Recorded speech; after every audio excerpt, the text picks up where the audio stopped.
uma mensagem de conforto para o nosso coração. Eu estou achando a igreja um pouco vazia hoje. Eu estou achando que os irmãos aproveitaram as férias, o tempo aí das férias escolares, que algumas escolas já pararam, entraram de recesso, alguns estão viajando. Isso é normal no final do ano, né? Alguns viajam para lá, outros viajam para cá, e assim então a gente vai levando então o trabalho da igreja. O trabalho da igreja não para, né? Eu me lembro quando eu era pastor em Minas, eu sempre ia para Guarapari passar as férias, e às vezes tinha vários pastores de outras igrejas que estavam passando as férias em Guarapari e iam para lá. E o pastor da igreja estava longe, né? Queria passar as férias em outro lugar e deixava a igreja por conta do vice-presidente do conselho. E tinha pastores assim para dirigir qualquer reunião de SAF, reunião de oração pela manhã, pela tarde. O que não faltava na igreja de Guarapari era realmente a pastor para dirigir os trabalhos, né? Tá bom? Meus irmãos, eu quero ler para a nossa edificação o tema, o Natal no plano de Deus, é o tema da mensagem de hoje. E nós vamos ler em Gálatas, capítulo 4, versículo 4. Tá bom? Tá bom só aí, meus irmãos? Tá, né? Eu queria só que o ar fosse aumentado para quem aqui é calor, né? Não, diminuir, né? Desfriar mais o ar um pouquinho, que aqui não é tão agradável como aí, né? E o ar demora a chegar. Se for possível, um dos diáconos descesse de 24 aí para 20, mais ou menos, né? Foi a ideia que colocou 24, colocasse 20 mais ou menos, tá bom. Meus irmãos, Gálatas capítulo 4, versículo 4 apenas, vamos ler todos juntos? Vamos ler? Vindo, porém, a plenitude do tempo, Deus enviou o seu Filho, nascido de mulher, nascido sob a lei. Vamos ler de novo? Vindo, porém, a plenitude dos tempos, Deus enviou o seu Filho, nascido de mulher, nascido sob a lei. Meus irmãos, nós estamos no momento do advento do Natal. Não é? Essa festa máxima da cristandade, em que se comemora o nascimento de Jesus, é uma época em que nós celebramos a vinda ao mundo daquele que veio para salvar e para perdoar a humanidade e conduzi-lo até a vida eterna. E o nosso tema de hoje, o Natal, o plano de Deus, nós queremos falar da história do nascimento de Jesus. E ela não foi escrita pelos apóstolos, os evangelistas, mas sim eles foram instrumentos iluminados por Deus para escrever, para registrar o nascimento daquele que seria o Salvador da humanidade. Houve realmente uma intervenção divina. Deus, em sua presciência, antes da fundação do mundo, Deus, em sua presciência, já sabia a data exata em que enviaria ao mundo Jesus para libertar o seu povo. Deus sempre esteve e está no controle de todas as coisas, e nada mesmo foge à vontade do Deus soberano. Pensemos em aspectos que comprovam isso na ocasião do nascimento de Jesus. Nós vamos dividir a nossa meditação em 3 partes. A primeira parte que eu quero meditar com os irmãos é o tema, o subtema: Jesus nasceu no tempo certo. Quero dizer para os irmãos que entre o Antigo e o Novo Testamento passaram-se alguns anos. Alguém se lembra quantos anos passou do Antigo para o Novo Testamento? Opa! Alguém falou certo, tem 400 anos. Chamado silêncio bíblico. lá no livro de Malaquias, viam 4 páginas em branco. Parece que por economia não vem mais, as Bíblias novas não vem mais. Mas as Bíblias antigas, vocês podem pegar as Bíblias antigas e o livro de Malaquias para Mateus tem 4 páginas em branco. E essas páginas significam 400 anos de silêncio bíblico. Foi uma época em que foi produzido muitos textos, foram chamados apócrifos, ou seja, livros que não são aceitos na Bíblia Sagrada, que foram livros que foram rejeitados nos concílios por não conterem genuinamente a iluminação de Deus para quem escreveu. Mas Jesus nasceu no tempo certo. O projeto que Deus preparou é um cenário de pequenos termos culturais, políticos e espirituais. Jesus nasceu e tudo contribuía realmente para que esse caminho fosse feito. Tudo contribuiu para o nascimento de Jesus rapidamente, porque todas as profecias foram cumpridas. Hoje na escola dominical, o reverendo Anderson falou, alguém perguntou se os profetas profetizaram sobre Jesus. A primeira coisa que eu me lembrei foi de Isaías, que é chamado profeta messiânico. Por que Isaías é chamado profeta messiânico? É porque é o profeta dentre todos os profetas. Isaías foi o que mais profetizou sobre a vinda de Cristo.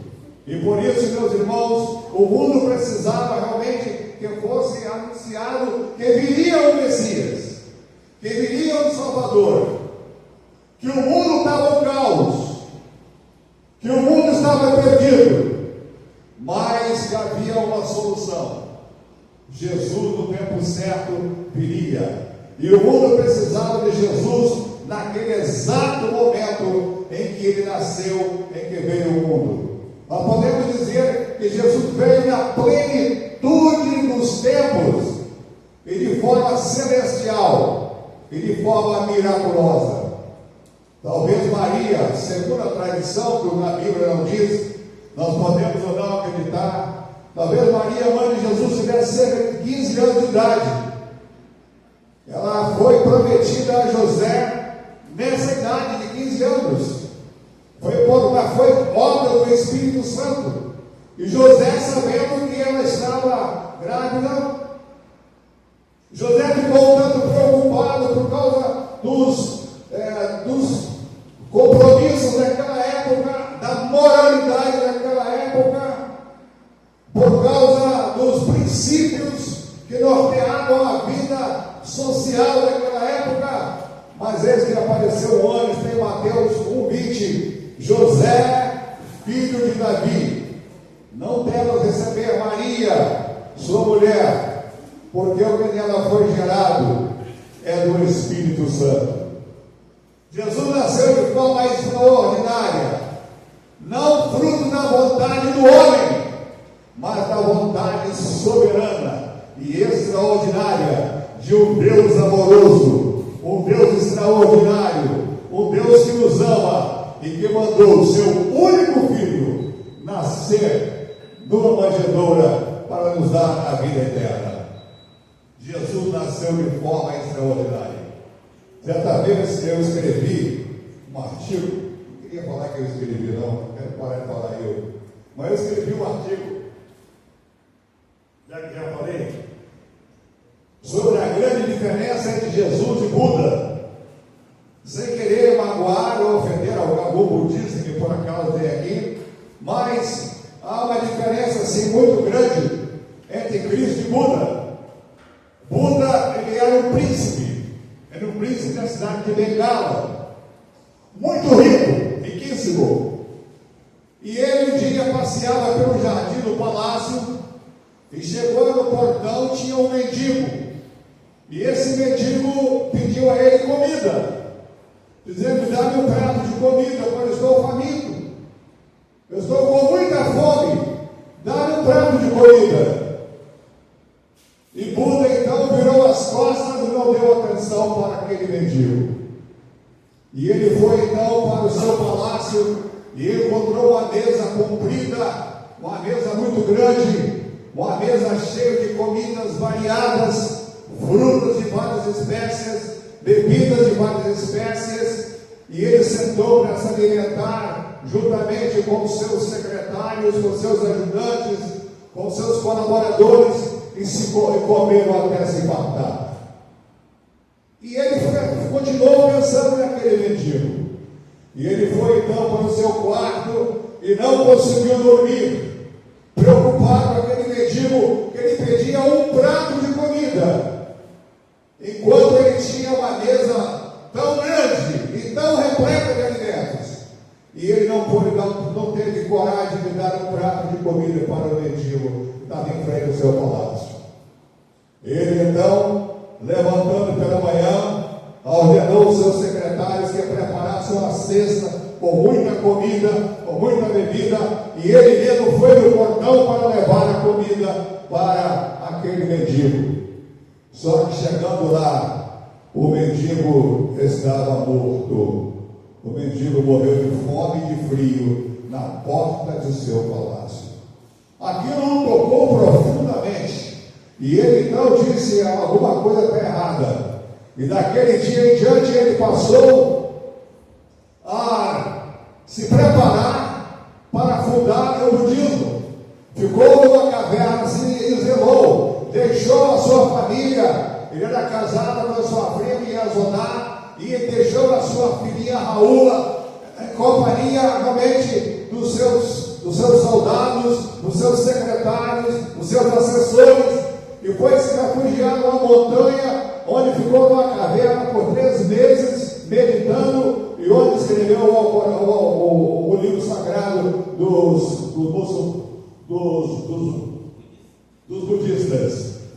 E ali, meus irmãos, ele que chamava Sakyamuni, adotou o nome então de Buda. E aí então ele saiu e começou a pregar o budismo. Ele pregou 49 anos. Encontrava alguns, ele vivia comum, ele com roupas comuns, nos mercados, nas praças, pedindo esmolas. Ele que era um príncipe lá da cidade de Bengala, agora estava pedindo esmola com uma sacola na mão. E aquele dinheiro ele distribuía entre os pobres. Deus olhou do céu à terra, não viu um injusto, nem um justo sequer, porque não há quem faça o bem que não peque.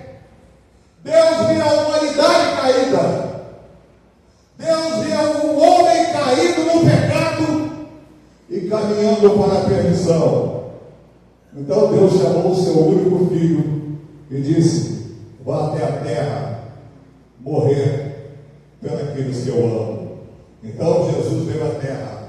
Enquanto o Buda viu um homem caído de fome e morto, Deus viu a humanidade toda decaída e mortos em seus delitos e pecados.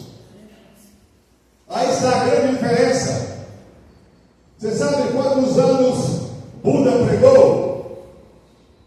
Buda pregou por 49 anos para fundar o budismo.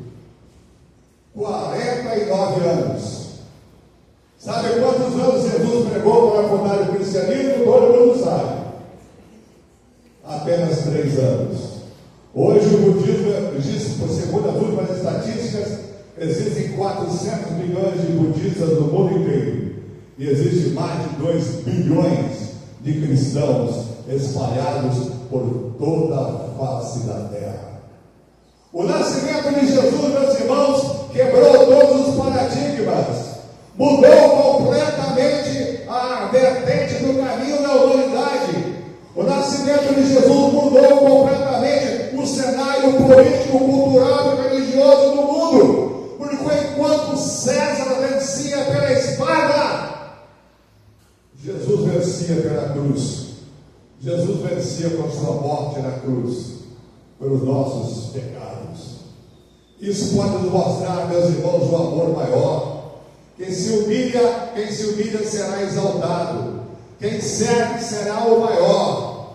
Toda a trajetória de Jesus foi marcada de forma que ele nasceu numa humilde estrebaria, numa humilde manjedoura, trabalhou numa carpintaria e morreu pregado na cruz do Calvário para nos dar a redenção dos nossos pecados. Em segundo lugar, eu quero meditar com os irmãos que Jesus nasceu também no tempo certo. O evangelista Mateus registra com muita propriedade que Maria havia de dar a luz ao Salvador. Mateus 1:21 diz: ela dará a luz a um filho, e porás o nome de Jesus, porque ele salvará o seu povo dos pecados dele. Jesus veio para salvar os pecados da humanidade. Esta é a nova de grande alegria. Esta foi a nova que foi anunciada aos pastores. Em Belém de Judá nasceu aquele que deveria ser o Salvador da humanidade. E os pastores abandonaram os seus rebanhos no campo e foram correndo ver Jesus. Eu acho que se fosse Jesus voltasse hoje, eu não sei se o povo correria para ver Jesus. Meus irmãos, hoje em dia o mundo está tão... Se fosse o carnaval, se fosse uma festa profana, os cristãos se correriam para ir para ver Jesus. Mas eu acho que o mundo não correria. Talvez se fosse uma festa carnavalesca, talvez fosse um rock, uma banda de rock, talvez se fosse um ginásio, fosse um campo de futebol, onde uma banda internacional fosse tocar, o povo estaria brigando, se cotovelando para comprar ingresso, para assistir. Mas os cristãos estariam, realmente, se Jesus voltasse hoje, ele estaria pronto para prestar culto àquele que veio nos resgatar das garras do maligno e nos conduzir para a vida eterna. Jesus veio para isso, meus irmãos. Essa é a nova de grande alegria, que será para todo o povo. Durante a vigília da noite, Lucas 2:20 diz que os pastores chegaram lá primeiro. Os magos chegaram 2 anos depois. Os irmãos sabem disso. Os magos chegaram depois, mas os pastores deixaram nos campos suas ovelhas e foi buscar por Jesus. Aquele menino que foi envolto em faixas e deitado numa manjedoura é o Salvador do mundo. Ele nasceu para reinar. Ao contrário dos grandes reis, meus irmãos, eu costumo sempre falar isso. O mais pobre de nós aqui, o mais pobre de qualquer um de nós, a começar por mim, não nascemos numa manjedoura, não nascemos no meio dos bois, não nascemos num curral, não nascemos num coxo coberto por capim. E o rei da humanidade, o Salvador do mundo, veio ao mundo dessa maneira. Certa vez eu vi um pregador pregando, dizendo que a maior humilhação de Jesus não foi ele ser preso. A maior humilhação de Jesus não foi ele ser esbofeteado. A maior humilhação de Jesus não foi ele ser chicoteado pelo azarrogue. Sabem o que é azarrogue? Azarrogue é um chicote que tem várias pontas, e nasquelas pontas possuem como que esporas. Essa espora que os cavaleiros usam para botar no pé para esporar o cavalo, para o cavalo andar. E tem as esporas, enquanto o azarrogue rodava, aquelas esporas rodavam e cortavam. A maior humilhação de Jesus não foi carregar uma cruz. A maior humilhação de Jesus não foi subir no Calvário. A maior humilhação de Jesus não foi ser empregado no Calvário. Mas a maior humilhação de Jesus é sair lá dos páramos celestiais, onde ele era glorificado pelos anjos, pelos arcanjos. Sair do céu da alegria eterna, da alegria infinita, da companhia do Pai, dos querubins, dos serafins, e vir a esta terra tomar um corpo humano, passar fome, sede, sono. Essa foi a maior humilhação de Jesus, meus irmãos, para aquele pregador, e eu concordo com ele. Sair do céu para vir à terra, para morrer pela humanidade, é realmente uma das maiores, talvez a maior humilhação. Em nenhuma outra pessoa, meus irmãos, existe salvação, a não ser na pessoa do Senhor Jesus Cristo. Um dia, todo joelho se dobrará, e toda língua confessará que Jesus Cristo é o Senhor. Mesmo aqueles que não creem, no dia do juízo final, no dia que Jesus vier buscar a sua igreja, o mundo vai reconhecer, realmente esse era o Cristo, igual na hora da morte de Jesus, quando ele morreu lá na cruz. Esse homem realmente era o Filho de Deus. Meus irmãos, não há salvação em nenhuma outra pessoa. Por causa dessa nobre missão, essa missão extraordinariamente, Herodes ficou furioso e fez o quê? Jesus nasceu, ele resolveu fazer uma carnificina. O que ele mandou fazer? Mandou matar todas as crianças de 2 anos para baixo. E no meio das crianças estaria Jesus. Aí não. Jesus, os pais fugiram para o Egito. O Egito onde, há milhares de anos atrás, o povo de Israel esteve lá, escravizado, levado por José. E José é o símbolo de Jesus. E José libertou o seu povo das garras de Faraó. E Jesus libertou o seu povo das garras do pecado que conduz para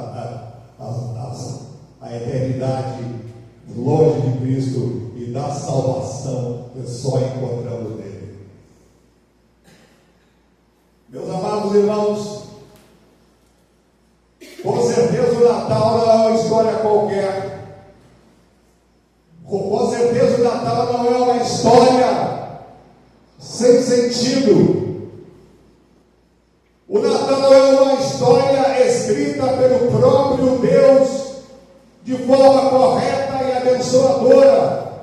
Jesus nasceu na hora certa do plano divino e voltará também na hora certa do plano divino para buscar você que já aceitou Jesus como seu Salvador, a mim que já aceitei, a sua igreja. Nós estamos aqui, iremos gozar as delícias do céu por toda a eternidade. Jesus nasceu no tempo certo, Jesus nasceu com a missão certa, mas em terceiro e último lugar, Jesus nasceu para ocupar o nosso lugar na cruz do Calvário. Quem merecia morrer na cruz do Calvário éramos nós que somos pecadores, não o justo Jesus, não aquele que não conheceu o pecado, não aquele que cumpriu a lei, o único que cumpriu a lei e não cometeu pecado, aquele que pagou por nós uma dívida impagável, aquele que sofreu por nós inocentemente, aquele que morreu para que tivéssemos vida, aquele que deu a sua vida por nós, mesmo sendo nós ainda pecadores, como diz Romanos. Jesus nasceu para ocupar nosso lugar na cruz. Hoje a motivação das pessoas é procurar a Deus e receber bênçãos. Hoje a motivação das pessoas é procurar a bênção, mas não é procurar o dono da bênção. Quantas pessoas recebemos, conhecemos e falam: ore por nós, ore por mim, ore pela minha família, mas não vai na igreja. Ele quer a bênção, mas não quer o dono da bênção. Nós estávamos numa reunião na igreja, uma vigília, lá na igreja sede, e durante aquela vigília, um diácono levantou e disse: houve um acidente aqui na esquina agora, um motoqueiro e um caminhão. O motoqueiro está muito mal, e eu disse para ele que era diácono da igreja, oração. É por isso que eu falo, como falei de manhã, o ateu, eu queria ver o ateu na hora que o avião está caindo, para quem que vai apelar, é a hora que se converte. Não sei, quando o avião estiver caindo, eu acho que o ateu se converte, mas eu falei errado toda a minha vida. Realmente Jesus existe. Meus irmãos, muitas pessoas procuram a bênção, mas não querem saber do dono da bênção, aquele que dá a bênção. Muitos daqueles pedem oração na igreja, estão doentes, estão enfermos, estão atribulados, estão com problemas, estão cheios de dificuldades, mas eles pedem à igreja que orem por eles, mas eles mesmos não vêm à igreja, não aceitam Jesus como seu Salvador, não entregam o seu coração a Jesus, estão longe da salvação, e longe da salvação não aceitam Jesus de forma alguma. Quantas vezes nós cansamos de chamar a pessoa para vir à igreja e ele não aceita nas pede oração? Acredita na oração da igreja, acredita que Jesus pode fazer as coisas, mas não acredita no poder de Jesus se transformar. Acredita que Jesus pode transformar, mas não aceita hoje Jesus como seu transformador. Diz que existia um homem que estava muito doente uma vez, estava muito enfermo, ele estava muito mal e não queria ir ao médico. E a família então começou a insistir: fulano, vá ao médico, você precisa se consultar, você precisa de ir ao médico, você precisa passar pelas mãos do médico, fazer alguns exames. E o homem não queria ir, mas de tanto que a família insistiu, que os amigos insistiram, ele foi até o médico. E o médico então examinou e pediu uma bateria de exames. E ele fez os exames e levou para o médico. E o médico então falou para ele: olha, você está com uma doença incurável. Se você não tomar esse remédio, você vai morrer. A sua salvação está nessa receita aqui. Compre esse remédio. A única cura que tem está nesse remédio. Se você ganhar esse remédio, você vai morrer. E ele foi para casa. E a família então perguntou para ele: fulano, você foi ao médico? Fui. Te examinou, eu fiz alguns exames. E aí o que aconteceu? Eu fiz alguns exames, o médico disse que se eu não tomar o remédio, eu vou morrer. Te deu receita, deu? Comprou o remédio? Não comprei o remédio. O quê?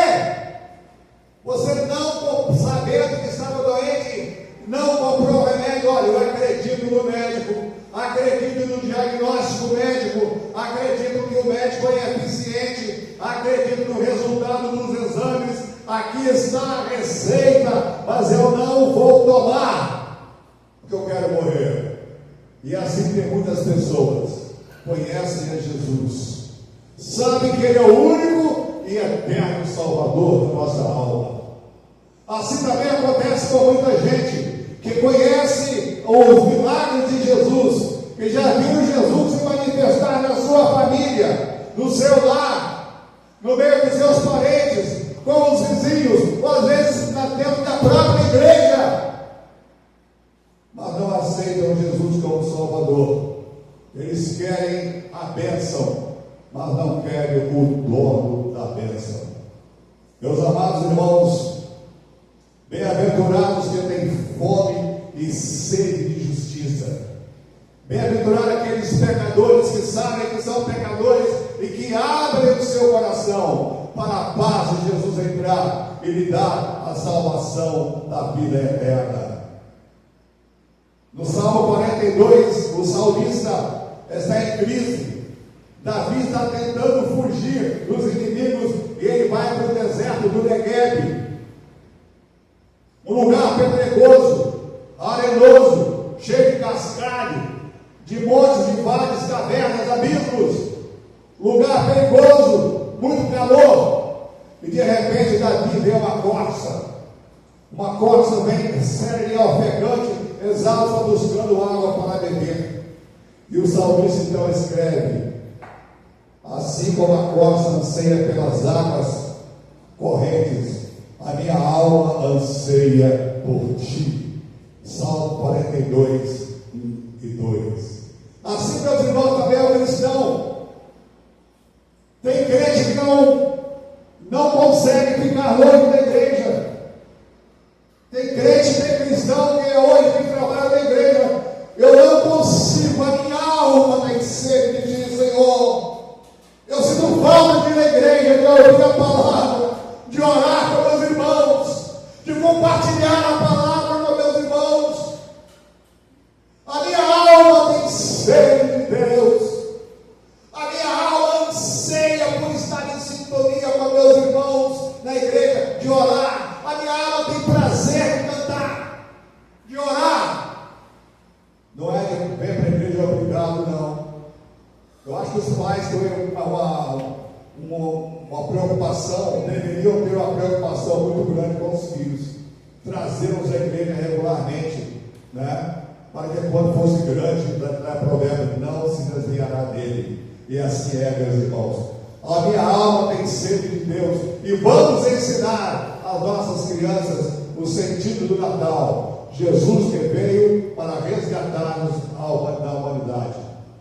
Nós vamos concluir a nossa breve meditação de hoje dizendo: conhecimento de Deus à luz da Bíblia significa conhecimento experimental, vivencial, de intimidade. Em muitos lugares, meus irmãos, a igreja aparece mais no deserto do Saara. Eu ouvi falar, meus irmãos, lá na África, onde as pessoas da África, igrejas que nem suado tem, nem suado tem, é chão puro, e as pessoas ficam sentadas no chão, e eles ficam 8 horas orando e cantando, eles ficam 8 horas meditando na palavra de Deus. E às vezes na nossa igreja, quando o pastor demora um pouquinho, quando o pastor demora um pouco, é um sermão muito demorado. Eu não aguento ficar meia hora esperando uma pregação. É muita coisa, é muita dificuldade. Meus irmãos, não quer fazer como Paulo, né? O que aconteceu com Paulo? Paulo estava na prisão, lá em Roma, numa casa alugada por ele, na companhia de 2 soldados. Naquela época, os soldados ficavam acorrentados a Paulo. E, meus irmãos, eu não consigo entender como é que Paulo ficava acorrentado a 2 soldados sem pregar para aqueles soldados. Paulo pregava para reis, Paulo pregava para imperadores, Paulo discutia no tribunal. Ele era um homem de Deus, ele discutia em qualquer parte na rua, ele levava chicotadas, apanhava, pedradas, mas ele pregava o evangelho. Eu não vejo Paulo acorrentado entre 2 soldados, ele quieto. Ele ficava pregando para aqueles soldados. A Bíblia não fala, ele ficava pregando para aqueles soldados. Aqueles soldadinhos ia morrer ali, e Paulo ficava pregando. Sabe uma coisa? Sabe quanto tempo Paulo pregava? 8 horas. Naquela época o soldado tirava serviço por 8 horas. E eram os soldados nobres, eram os filhos dos nobres que mandavam os seus filhos para servirem na casa de César, no palácio de César. E Paulo ficava pregando, e os soldadinhos no churuco lá não podia sair de perto de Paulo, e Paulo toma o evangelho. E Paulo toma o evangelho. E o soldadinho ficava lá, não podia sair. Quem estava preso era o soldado, porque Paulo estava livre nas mãos de Deus. E aquele soldado era obrigado a ouvir um sermão de 8 horas sem falar nada, sem responder. Às vezes fazia alguma pergunta, e aquele soldado saía e via mais 2 soldados, e mais 8 horas de sermão, mais 8 horas de mensagem. E aqueles 2 saíam e falou: o pregador falou um negócio para mim lá, e eu estou numa dúvida, eu quero tirar serviço, o meu próximo serviço, eu estou devagando, tá, irmãos? Pode ser assim, assim, tem tudo para acontecer. E vou perguntar para ele como é que é isso. Meus irmãos, e ali nasceu uma igreja. E lá na frente, meus irmãos, aparece na casa de Efésios, diz: todos os santos vos saúdam, principalmente os da casa de César, porque ali nasceu a igreja, porque um servo de Deus, preso, acorrentado, pregou a palavra do Senhor no tempo certo. Jesus veio, meus irmãos, para realizar essa maravilha de transformar o homem. Meus irmãos, para finalizar, eu falei sobre Buda. Buda morreu em seu palácio real, rodeado de riquezas, rodeados de empregados, rodeados de médicos daquela época, rodeados de secretários e assessores. E Jesus morreu numa cruz entre dois malfeitores. Mas ele disse: voltarei e vos receberei para mim mesmo. Finalmente, para terminar, um cristão estava conversando com um budista. E o budista falou: vocês cristãos não têm privilégio algum. Nesse túmulo aqui estão os restos mortais de Buda. E vocês não têm uma referência da morte de Jesus, dos ossos de Jesus. O cristão disse: glória a Deus por isso. Jesus não está no túmulo, ele ressuscitou. Ele está na glória. Ele levantou do túmulo e está nos céus, aguardando aqueles que o aceitaram como Salvador de suas almas. Meus irmãos, Jesus ressuscitou. Eu nunca fui em Jerusalém, nunca fui, mas eu já tive com muitas pessoas que tiveram. Talvez alguém já tenha estado lá. Dizem que você entra no túmulo de Jesus. Quando você entra, você não vê nada. Não vê nada, só vê lá aquela pedra. Nada mais, aquela pedra onde supostamente teriam colocado Jesus. Você não vê nada, aquela pedra comprida. Você não vê nada, olha para cima, só aquela caverna. Não tem nada. Só que quando você vai sair, em cima da porta está escrito: ele não está aqui, porque já ressuscitou. Aleluia. Nós temos Jesus que ressuscitou, que nasceu no Natal e que morreu para que tivéssemos vida e vida em abundância. Glória a Deus nas alturas, paz na terra dos homens de boa vontade. Que Deus nos abençoe, que Deus nos guarde.